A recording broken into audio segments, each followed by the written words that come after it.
J'ai une dernière parole pour vous. C'est le moment où on vous envoie.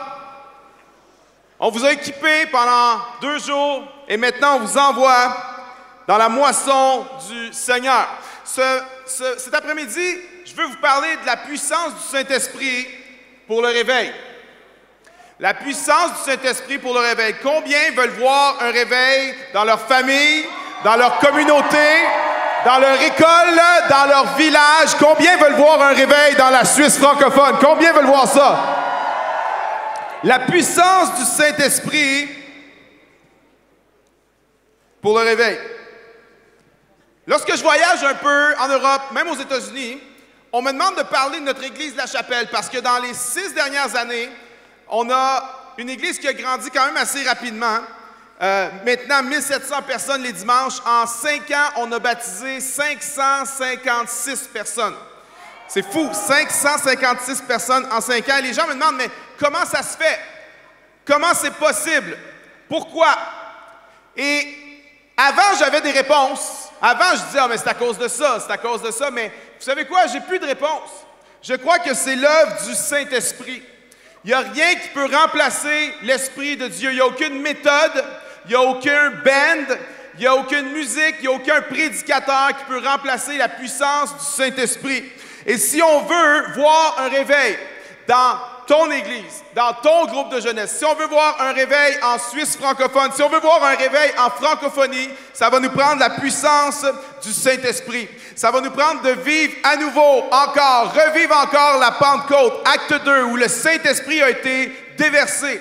Et lorsque Mathéus, ce matin, a parlé beaucoup de la Pentecôte, j'étais un peu scotché parce que autant il y avait une symbiose entre ce qu'il a amené vendredi soir et ce que j'ai amené samedi matin, autant il y a une symbiose entre ce qu'il a amené ce matin et ce que je vais vous amener là, maintenant.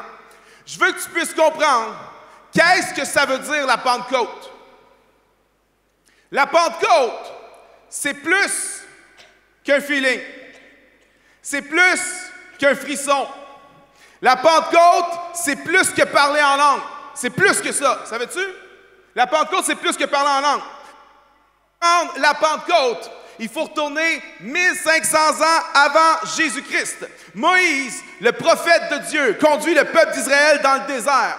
Et Moïse a une mauvaise journée parce que le peuple n'arrête pas de râler.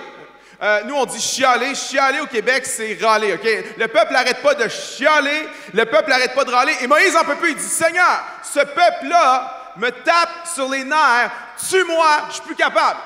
Et Dieu a dit, non, je ne vais pas te tuer, Moïse. Ce que je vais faire, c'est que je vais prendre de l'esprit qui est sur toi et je vais le répandre sur 70 anciens parmi le peuple. Et les nombres nous disent que lorsque Dieu a pris de l'esprit qui était sur Moïse et qu'il l'a répandu sur les 70 anciens, ils se sont mis à prophétiser. Il y avait juste Moïse qui prophétisait avant. Seulement qu'un homme pouvait prophétiser. Et là, tout à coup, l'esprit qui était sur Moïse est répandu sur 70 autres personnes et il commence à prophétiser. Et il y avait 2 de ces hommes qui n'étaient pas avec eux, ils étaient restés dans le camp. Et lorsqu'ils sont retournés dans le camp, il y a 2 gars qui continuaient à prophétiser. Et Josué, l'assistant de Moïse, les a vus prophétiser. Et il a dit à Moïse, « Mon Seigneur, arrête-les de prophétiser. » Et Moïse lui a répondu ceci, Nombre 11, verset 29. Est-ce qu'on peut mettre Nombre 11, 29, s'il vous plaît? Moïse lui répondit, « Es-tu jaloux pour moi? Puisse tout le peuple de l'Éternel être composé de prophètes et veuille l'Éternel mettre son esprit sur eux. » Moïse dit, « Josué, sois pas jaloux pour moi. Ces gars-là prophétisent. Voici mon rêve, Josué. Moi, j'ai un rêve. » Moïse dit, « Mon rêve, c'est que tout le peuple de Dieu va être composé de prophètes. » Moïse dit, « Mon rêve, c'est que les gens ne soient pas obligés de venir me voir, moi, pour avoir une parole de Dieu pour eux. Mon rêve, c'est que chaque membre du peuple de Dieu va pouvoir aller directement à Dieu pour recevoir une parole de Dieu pour lui-même. Ça, c'est mon rêve, dit Moïse. Question que je vous pose, est-ce que Moïse a vu l'accomplissement de son rêve de son vivant? Non. Maintenant, fast forward. Des centaines d'années plus tard, il y a un prophète du nom de Joël qui a annoncé un jour de grande bénédiction sur la nation en disant ceci. Après cela, je répandrai mon esprit sur toute chair. Vos fils et vos filles prophétiseront, vos vieillards auront des songes et vos jeunes gens des visions. Des centaines d'années plus tard, 700 ans plus tard, le prophète Joël dit ceci. Le rêve de Moïse n'est pas mort. Question, est-ce que le prophète Joël a vu l'accomplissement de sa prophétie de son vivant? Non. En fait, lorsqu'on lit l'Ancien Testament, il semble y avoir de moins en moins de prophètes. Jusqu'au jour où 400 ans avant l'arrivée de Jésus, il n'y a plus de prophètes du tout. On appelle ça en théologie 400 ans de silence. 400 ans pendant laquelle il n'y a aucun livre de la Bible qui s'écrit. Il n'y a plus de révélation de Dieu. 400 ans sans aucun prophète. Et puis, au début de l'évangile de Luc, souvenez-vous d'une chose, Luc est celui qui a écrit l'évangile de Luc et le livre des Actes. Et l'évangile de Luc et le livre des Actes, c'est un seul livre en deux parties. Et au début de l'évangile de Luc, on voit qu'il y a un gars qui s'appelle Zacharie, un sacrificateur qui commence à prophétiser. On voit un homme du nom de Siméon qui prophétise dans le temple. On voit une femme du nom de Anne qui prophétise. Luc est en train de dire quelque chose. Il se passe quelque chose. Il se passe quelque chose. L'esprit des prophètes est en train d'être réveillé. Zacharie, Siméon, Anne, il se passe quelque chose. Et au chapitre 3 de Luc, on voit apparaître sur la scène un jeune prophète radical du nom de Jean-Baptiste. Il est weird, il est bizarre, il vit isolé dans le désert. Il est vêtu d'un vêtement de poil de chameau. Il mange des sauterelles et du miel sauvage. C'est le précurseur de la nourriture bio, les sauterelles. Let's go! C'est un prophète puissant. Il est bizarre, mais les foules vont l'entendre prêcher. On n'avait pas vu un gars comme ça depuis le prophète Élie. Et les gens le trouvent tellement puissant qu'ils disent « Hey, est-ce que c'est toi le Messie qui doit venir? » Et Jean-Baptiste dit « Non, c'est pas moi. Il y en a un qui vient après moi et il est plus puissant que moi. Et moi, je suis indigne de délier la courroie de ses souliers. Moi, je vous baptise d'eau, mais lui vous baptisera du Saint-Esprit et de feu. » Suivez-moi bien. OK. Moïse a un rêve. Il ne voit pas s'accomplir. Joël, des centaines d'années plus tard, dit « Le rêve de Moïse n'est pas mort, mais le rêve semble mourir. Le rêve meurt. 400 ans avant l'arrivée de Jésus, il n'y en a plus de prophètes. Le rêve de Moïse, c'est que tout le monde soit un prophète, mais il n'y a plus de prophètes. Mais tout à coup, il y a un réveil des prophètes. L'esprit des prophètes commence à se réveiller. Et à Luc chapitre 4, on voit l'arrivée sur la scène d'un jeune rabbin du nom de Jésus de Nazareth.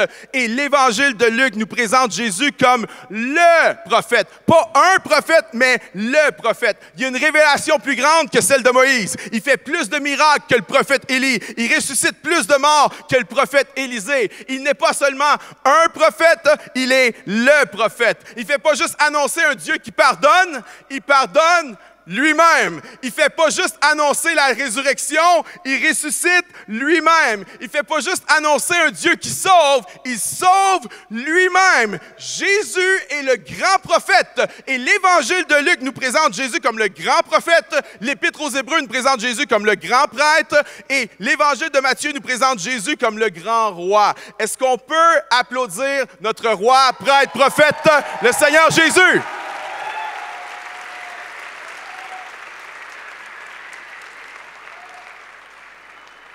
Les prophètes sont de retour. Le grand prophète, le Seigneur Jésus, arrive. On le crucifie, il ressuscite, il monte au ciel. Qu'est-ce qui va maintenant arriver avec les prophètes?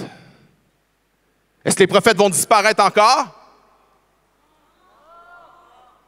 Actes chapitre 2, tout à coup, vint du ciel un bruit comme celui d'un vent impétueux. Des langues semblables à des langues de feu se posèrent sur chacun d'eux. Ils furent tous remplis de l'Esprit et se mirent à parler en d'autres langues des merveilles de Dieu. Et les gens disent, mais qu'est-ce que c'est ça? qu'est-ce que ce truc-là? Les gens parlent des merveilles de Dieu dans ma propre langue. Les gens posent des questions. Est-ce qu'ils ont picolé? Et Pierre dit non, ils n'ont pas picolé, ces gens-là. Il est juste 9 heures du matin. Et regardez l'explication que Pierre va leur donner à ce qui se passe le jour de la Pentecôte. Il dit ceci. C'est ici ce qui a été dit par le prophète Joël. Dans les derniers jours, dit Dieu, je répandrai de mon esprit sur toute chair. Vos fils et vos filles prophétiseront, vos jeunes gens auront des visions et vos vieillards des songes. Pierre est en train de dire ceci. Aujourd'hui s'accomplit le rêve de Moïse. Aujourd'hui s'accomplit la prophétie de Joël. À partir de ce jour, c'est pas juste un prophète qui peut entendre de Dieu. À partir d'aujourd'hui, dit Pierre, tous les croyants sont des prophètes.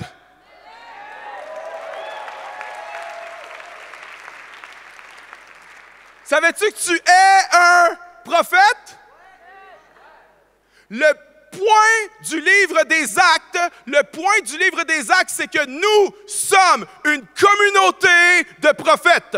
Que chaque croyant est appelé à être un prophète. Il y en a qui disent, voyons donc, Pasteur David, un prophète, moi.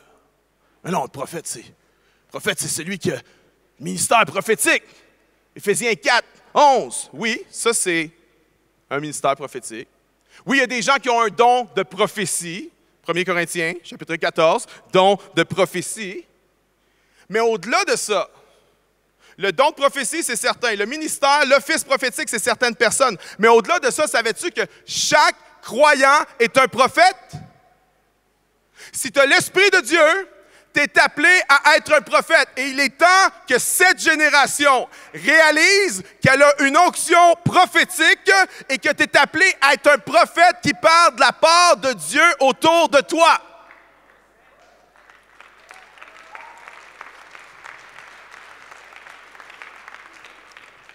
Tu es un prophète. Tu es appelé à parler au nom du Seigneur. Qu'est-ce que ça fait un prophète? Un prophète, ça passe du temps avec Dieu. Ça entend de la part de Dieu et ça parle à quelqu'un de Dieu. Moi, je suis un prophète. Je n'ai pas l'office prophétique, mais je suis un prophète. Et je prends ce que je fais extrêmement au sérieux. Moi, à chaque fois que je prêche, je me prépare. Et lorsque je suis backstage, je prie, je demande à Dieu son onction, je demande à Dieu sa puissance sur moi. Et intérieurement, j'ai un petit rituel. Je me vois comme si je prenais le manteau d'Élie. Je me vois revêtir le manteau prophétique parce que je suis un prophète. Je vais aller m'adresser à vous comme un prophète. Je me suis adressé toute la fin de semaine à vous comme un prophète. Je crois que je suis un prophète de Dieu qui s'adresse à vous. Je suis sérieux à propos de ça, mais je ne suis pas seulement un prophète. Je suis un prophète qui parle à d'autres prophètes. Tu as une onction prophétique. Tu es appelé à prophétiser. Combien veulent une plus grande onction prophétique de la part de Dieu?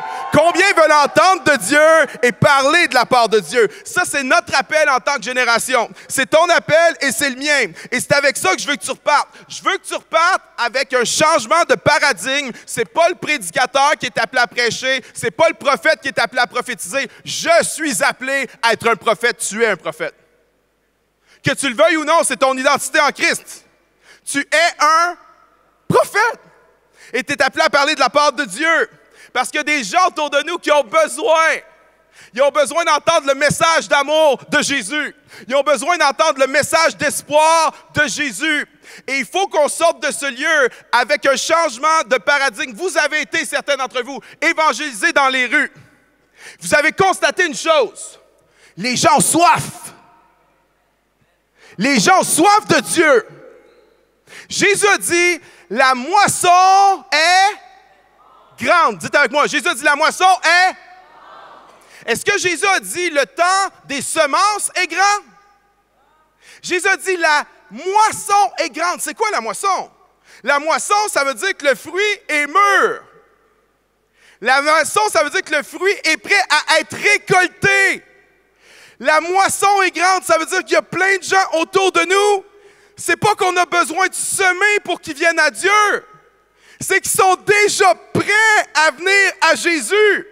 Et vous l'avez vu dans les rues ce week-end. Vous avez été parler de Jésus, puis il y a des gens qui étaient déjà prêts à donner leur vie à Jésus. La moisson est grande. Il faut qu'en francophonie, on cesse d'évangéliser avec une mentalité de semeur. On sème, mais un jour, ça va porter du fruit. C'est comme si on se cache derrière ça. C'est comme si on se dit, oh, on va semer, puis on ne sait pas, hein, peut-être qu'un jour, quelqu'un viendra au Seigneur Jésus. On se cache derrière une mentalité de semeur. Jésus a dit non, le temps de la moisson est arrivé. Le temps d'amener de la récolte est arrivé. Il y a des gens qui sont prêts à venir à moi. On a baptisé 556 personnes dans une église à Montréal, dans une ville extrêmement difficile, avec 0,5% d'évangéliques à Montréal. On a baptisé 556 personnes. C'est hallucinant. Il y a des gens qui sont prêts. Il y a des gens qui sont ouverts. Il y a des gens qui ont soif. Il y a des gens qui viennent à notre église de façon bizarre. Il y a des gens qui trouvent, il y a un gars, il y a une fille, pardon, elle a trouvé une invitation pour une réunion de prière. Elle a vu un carton, un flyer sur un banc de parc. Elle a regardé ça, puis elle a fait, bof, elle a remis ça là. Quelques jours plus tard, dans le métro, il y avait le même flyer sur un banc de métro. Elle a regardé ça, elle a dit, mais voyons, c'est quoi ce truc-là? Elle a été intriguée. Elle est venue à l'église pour la première fois de sa vie. Elle n'avait jamais été dans l'église. Elle est venue pour la première fois de sa vie à l'église lors d'une réunion de prière. Elle a donné sa vie au Seigneur lors d'une réunion de prière. Hey! D'habitude, même les chrétiens ne veulent pas aller à la réunion de prière.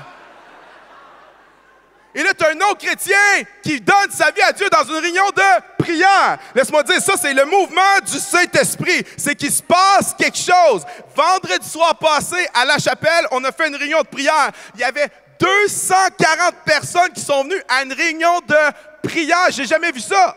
J'ai jamais vu autant de monde qui vient d'une réunion de prière. C'est fou, il se passe quelque chose. C'est un mouvement de l'Esprit de Dieu. Et on voit presque à chaque réunion de prière quelqu'un qui donne sa vie au Seigneur. Il y a quelqu'un qui rentre, qu'est-ce qui se passe ici? Et la personne est touchée par la présence de Dieu. Et les gens donnent leur vie au Seigneur dans des réunions de prière un vendredi soir en plein Montréal.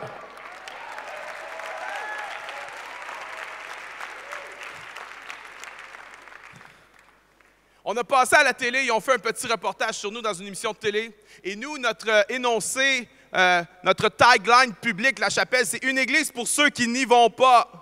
Et il y a une fille qui a vu le reportage, elle a entendu « Une église pour ceux qui ne vont pas ». Elle dit « C'est moi ça, je ne vais pas à l'église, je ne vais pas ». Elle est venue donner sa vie au Seigneur, on l'a baptisée la semaine passée. Peux-tu imaginer ça? C'est fou. À travers une émission de télé, il y a des gens qui ont soif. Il y a des gens qui ont soif. Il y a une fille qui est arrivée à l'église il y a 3 semaines.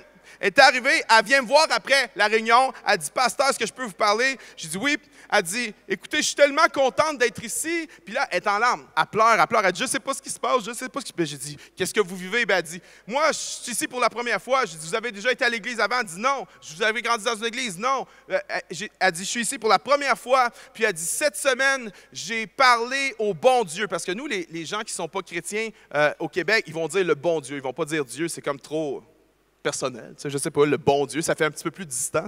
Le bon Dieu. J'ai demandé au bon Dieu, j'ai dit au bon Dieu, j'aimerais ça te donner ma vie.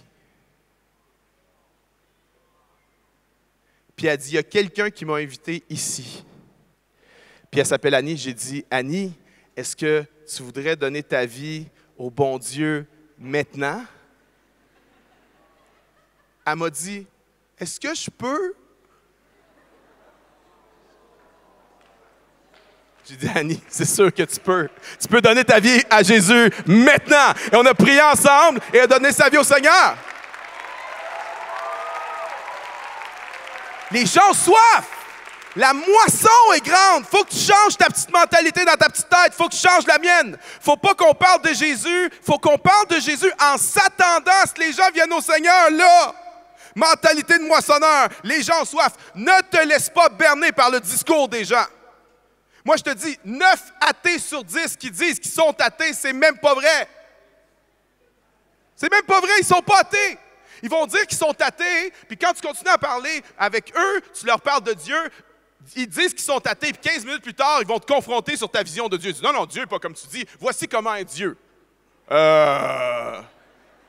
Il y a 15 minutes, tu m'as dit que tu étais athée, alors puis là, tu me dis comment est Dieu. Voyez-vous? Mais il ne faut pas confronter les gens là-dessus. Je ne viens pas les mettre devant leur incohérence. Ça serait juste un manque d'amour. Alors, quand ils font ça, je fais juste sourire. Je me dis, finalement, je le savais, il n'est pas athée. On va y aller quelque part. On s'en va quelque part avec ça. Ça prend une mentalité de moissonneur. Les gens ont soif. Ne te laisse pas berner par ce qu'ils disent. « Ah, moi, je veux rien savoir. » Ah ouais? Dieu a placé dans le cœur de l'homme la pensée de l'éternité. L'âme des êtres humains est infiniment grande et il n'y a rien qui peut la combler sauf un Dieu infiniment grand. Les gens ont soif de Dieu. Il y en a qui ne le savent pas, il y en a qui ne l'avouent pas, mais nous, il faut regarder au-delà des apparences et il faut parler de Jésus avec assurance et croire qu'il va se passer quelque chose parce que Jésus a dit, la moisson est grande là, maintenant. Le temps de la moisson, c'est maintenant. Je peux t'entendre, amen? Il y a un gars qui s'appelle Chris. Chris vient à une de nos chapelles depuis quelques mois et j'ai une discussion avec lui. Puis il dit, ah moi, David, j'aime tellement ça venir ici. Je dis, ah ouais, tu viens d'où? J'ai dit, c'est la première fois que tu viens à l'église. Ben il dit, moi avant, j'allais au temple. Et moi, je pensais qu'il allait au temple adventiste. Alors je dis, ah oui, t'allais au temple adventiste. Je sais quoi la différence avec les adventistes? Il dit, non, moi, je n'étais pas adventiste. Il dit, moi, j'allais au temple hindou. Je dis, ah, OK, mais je dis, vous avez quand même beaucoup de dieux, hein, vous, les hindous, il y en a beaucoup, hein? Il dit, oui. Puis j'ai dit, Jésus, dans tout ça. Ah, il dit, Jésus. Il dit, Jésus, c'est celui que j'aime le plus. Vois-tu, il n'a peut-être pas tout compris encore. Mais il a compris une affaire. Jésus est le plus grand, Jésus est le plus beau, Jésus est le meilleur. Puis c'est juste une question de temps avant qu'il dise Jésus est le seul et l'unique chemin vers Dieu. Je peux t'entendre, amen? Yeah. Tu es un prophète. Puis tu es appelé à être un prophète. Dans Acte 2, le Saint-Esprit est déversé et il commence à y avoir une série de conversions vraiment spéciales, surprenantes. Dans Acte 8, il y a un gars qui s'appelle Simon le magicien, un sataniste, qui donne sa vie au Seigneur. Dans Acte 9, il y a un gars qui s'appelle Saul de Tarse, qui va devenir l'apôtre Paul, un extrémiste religieux, un terroriste, qui donne sa vie au Seigneur. Dans Acte 10, il y a un soldat italien du nom de Corneille qui donne sa vie au Seigneur. Et lorsque je lisais ce passage récemment, je me suis dit, ça ressemble à notre église, la chapelle. Ça ressemble à nous parce qu'on n'a pas Simon le magicien, mais nous, on a un gars qui s'appelle Gabriel. Photo va apparaître à l'écran. Gabriel, c'est un gars, on ne l'a pas? Oui. Gabriel, c'est un gars qui était dans des cultes sataniques. Et il y a quelques mois de cela, il y a eu un songe. Une nuit, il y a eu un songe. Il a vu la croix, il a vu Jésus qui l'appelait, puis il a pensé qu'il avait juste mangé trop de pizza. Alors, il a laissé ça comme ça. Mais le lendemain, il a refait exactement le même rêve. Et il a vu Jésus qui l'appelait à lui. Il s'est levé, il s'est repenti. Il est venu à l'église pour la première fois. Il a donné sa vie au Seigneur. Il a fait mettre des tatous de Jésus par-dessus ses tatous du diable et on l'a baptisé dimanche dernier à l'église. Je vous parle de l'action du Saint-Esprit.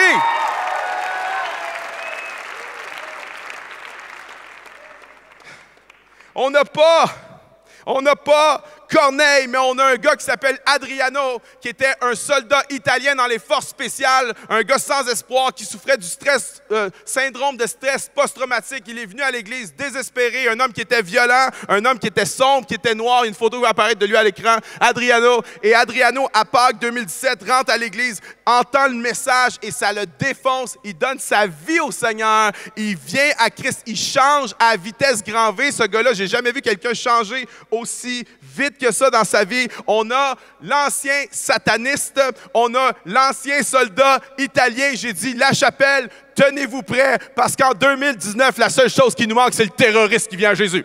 Alors, je ne sais pas.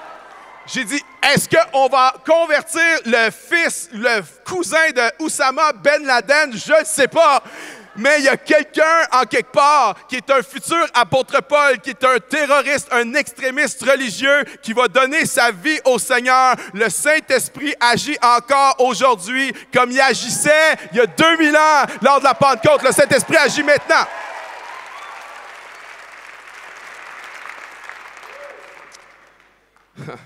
Vois-tu, le jour de la Pentecôte, ce qui est arrivé, c'est que Dieu a donné à chaque personne qui était là, ils ont tous été remplis de l'Esprit et ils ont tous eu un langage différent pour un groupe de personnes différents.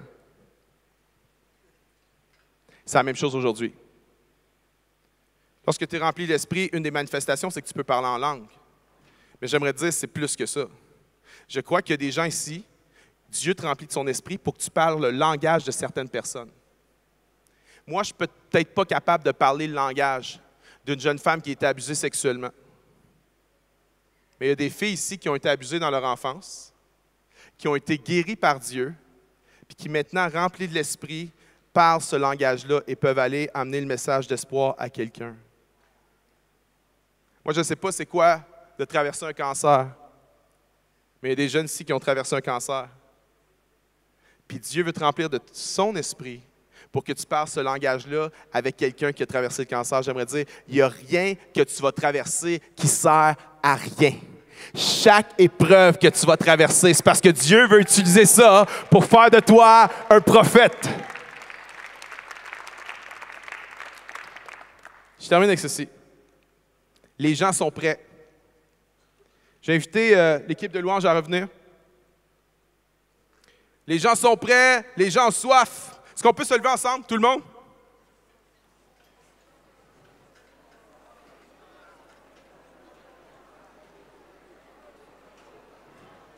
Est-ce qu'on peut avoir l'équipe de louange?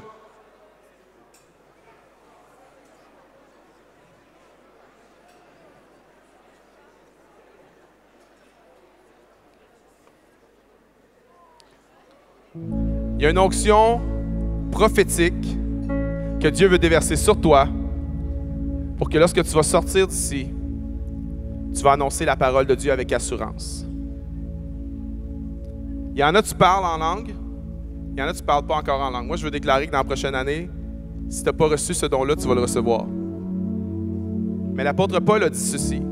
Il a dit, ça ne donne rien de parler le langage des langues si tu ne parles pas le langage de l'amour. Le langage le plus important, c'est le langage de l'amour.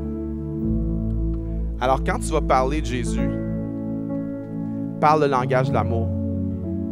Tu dis, mais moi, je ne suis pas bon pour évangéliser, je ne suis pas bon pour amener le plan du salut, je ne suis pas bon, je ne sais pas quoi dire. Parle le langage de l'amour. Qu'est-ce que je peux dire à la personne maintenant qui est juste une démonstration d'amour, d'encouragement, d'affection? C'est d'être rempli de l'Esprit de Dieu puis de parler le langage de l'amour qui va amener des gens dans des pays sécularisés comme la Suisse, comme le Canada, à donner leur vie au Seigneur. Il faut parler le langage de l'amour. Il faut devenir ces aimants à amour. Il faut devenir ces gens-là que, lorsqu'on parle, les gens veulent être avec nous. Quand ils sont découragés, c'est à toi qu'ils veulent parler. La personne découragée dans ta classe, c'est toi qu'elle veut aller voir. Le collègue de travail qui n'en peut plus, qui est en épuisement, c'est toi qui veux parler. Parce que tu parles le langage de l'amour. Tu parles le langage de l'Esprit. Je crois que l'Esprit de Dieu veut déverser une onction prophétique pour annoncer la bonne nouvelle de Jésus comme jamais auparavant et toucher la Suisse comme jamais auparavant. J'aimerais te dire ceci. Les gens ont la foi bien plus qu'ils ne le croient. Les gens ont la foi bien plus qu'ils ne veulent l'admettre. Je ne sais pas si tu savais ça, mais tu sais, il y a des gens qui ont l'oreille absolue. Est-ce qu'il y a un musicien ici qui a l'oreille absolue? Est-ce qu'il y a quelqu'un là? Personne? C'est rare, hein? Ah, peut-être? Relative? Tu as une oreille relative? OK. Déjà, l'oreille relative, c'est rare. Mais l'oreille absolue, c'est vraiment très, très rare. Mais savais-tu que tout le monde ici, tout le monde, sans exception, a déjà eu l'oreille absolue? Tu t'en souviens pas, hein? Il y a un gars en avant, il fait... Je me souviens pas de ça. Jamais. Ah oui, tu l'as eu. Tout le monde a déjà eu l'oreille absolue. Savais-tu que lorsqu'un bébé naît, il naît avec l'oreille absolue. Tu savais pas ça? C'est pour ça que les bébés sont des génies linguistiques. C'est pour ça que les bébés sont capables d'apprendre une langue à partir d'aucune base, même apprendre 2, 3 et 4 langues en même temps avant l'âge de 4 ans. Les bébés sont des génies linguistiques parce que les bébés ont tous l'oreille absolue. Et en grandissant, on la perd. À l'âge adulte, c'est un adulte sur 10 000 qui a l'oreille absolue. Wow! Mais tout le monde l'a déjà eu. Il y a une époque, tu n'étais pas capable de parler, mais tu étais capable de faire la différence entre un si et un si bémol. Puis si tu avais parlé, tu aurais pu dire si bémol, tu aurais pu être capable de dire non. Puisque tu avais l'oreille absolue. Quelle métaphore saisissante de la réalité spirituelle. Voici ce que moi je crois. Il faut arrêter de croire qu'il n'y a pas de moisson, la moisson est là. Je crois que les gens ont soif de Dieu. Et je crois ceci. Je crois que la majorité des gens ont déjà cru en Dieu. Je crois que même des gens qui n'ont jamais été en contact avec l'Église, qui n'ont jamais été en contact avec les chrétiens, lorsqu'ils étaient petits, lorsqu'ils étaient enfants, ils avaient la foi. As-tu remarqué comment c'est facile pour un enfant de croire? Tu as remarqué ça? C'est tellement facile pour... Et c'est pas parce que les enfants sont pas intelligents. C'est parce qu'ils sont pas encore assez corrompus. C'est pour ça qu'ils ont moins de misère à croire. Moi, voici ce que je crois. Je crois que notre job à nous, en tant que prophètes, c'est d'aider les gens à entendre ce qu'ils ont déjà entendu quand ils étaient enfants. Il y a quelque chose en eux qui croit. Il y a quelque chose en eux qui cherche. Il y a quelque chose en eux qui ne veut peut-être pas l'avouer. Mais Dieu cherche une génération qui va rentrer dans son appel prophétique. Une génération qui va dire « Je suis un prophète », qui va aller parler le langage de l'amour. Puis, je crois que ça va aller plus loin que ça. Il y en a, vous allez arriver, vous allez donner une parole de connaissance à quelqu'un à l'école. Je peux te prier pour toi, parole de sagesse à un, parole prophétique pour un. Il y a une onction prophétique que Dieu veut déverser sur nous pour qu'on soit une communauté de prophètes. C'est ça qu'on est appelé à faire. Alors, si tu dis avec moi, Seigneur, j'ai à cœur de... Je veux être un prophète, je veux rentrer dans mon appel, je veux rentrer dans mon identité prophétique. Est-ce que tu peux juste lever les mains avec moi? Lève les mains vers le ciel.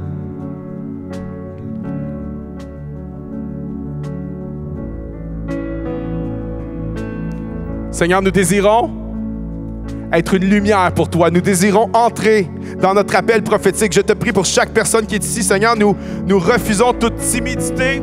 Nous refusons toute crainte. Nous nous levons, Seigneur, nous disons, nous voulons avoir une mentalité de moissonneur. Nous croyons qu'il y a des gens qui sont prêts. Nous croyons qu'il y a des gens qui ont soif de toi. Et ce matin, nous nous levons, Père. Nous nous levons comme une communauté de prophètes. Seigneur, mets tes paroles dans notre bouche, qu'on puisse parler le langage de l'amour, qu'on puisse parler des paroles prophétiques, qu'on puisse déclarer les oracles de Dieu, qu'une nouvelle génération de prophètes qui se lève avec une onction nouvelle pour annoncer la parole de Dieu dans toute la Suisse, dans le nom de Jésus, dans le nom de Jésus. On va faire des prières. Voici 3 sujets. Le premier, tu vas prier pour toi, OK? À 3, tu vas élever la voix. Tu vas dire, Seigneur, remplis-moi de ton onction, remplis-moi de ton esprit pour être un prophète et annoncer ta parole avec assurance. Je veux pas être timide. Je veux pas avoir peur. Brise la peur en moi dans le nom de Jésus. À 3, on prie pour ça. Tu pries pour toi. 1, 2, 3. Maintenant, allez, prie pour toi. À voix haute. Seigneur, brise toute timidité en moi. Remplis-moi de ton esprit, Seigneur. Allez, élève ta voix. Dis-lui, Seigneur, je n'ai pas un esprit de timidité, mais de force, d'amour et de puissance pour annoncer ton évangile, pour annoncer ton amour aux gens autour de moi. Alors remplis-moi de ton esprit. Donne-moi une onction fraîche, Seigneur. Je veux ressortir d'ici avec une mentalité de prophète, avec une onction prophétique renouvelée. Dans le nom de Jésus. Dans le nom de Jésus. Maintenant, on va prier pour ton groupe de jeunesse et ton église. On veut que chaque église représentée ici puisse grandir dans la prochaine année. Amen. On veut que chaque groupe de jeunesse gagne quelqu'un au Seigneur dans la prochaine année. Amen. On veut que chacune de nos églises grandisse et gagne quelqu'un au Seigneur. Amen. Pas juste avec des chrétiens qui viennent de d'autres églises, mais avec des vrais nouveaux. Dites amen. On veut voir des nouvelles personnes venir à Christ. Alors on va intercéder pour ça, que lorsqu'on se rencontre l'année prochaine, mon groupe de jeunes a grandi. Mon église a grandi. Allez, on lève nos mains vers le Seigneur et on intercède à 3. 1, 2, 3. Maintenant, prie pour ta jeunesse. Allez, prie pour ton église. Maintenant. Seigneur, je te prie pour une moisson.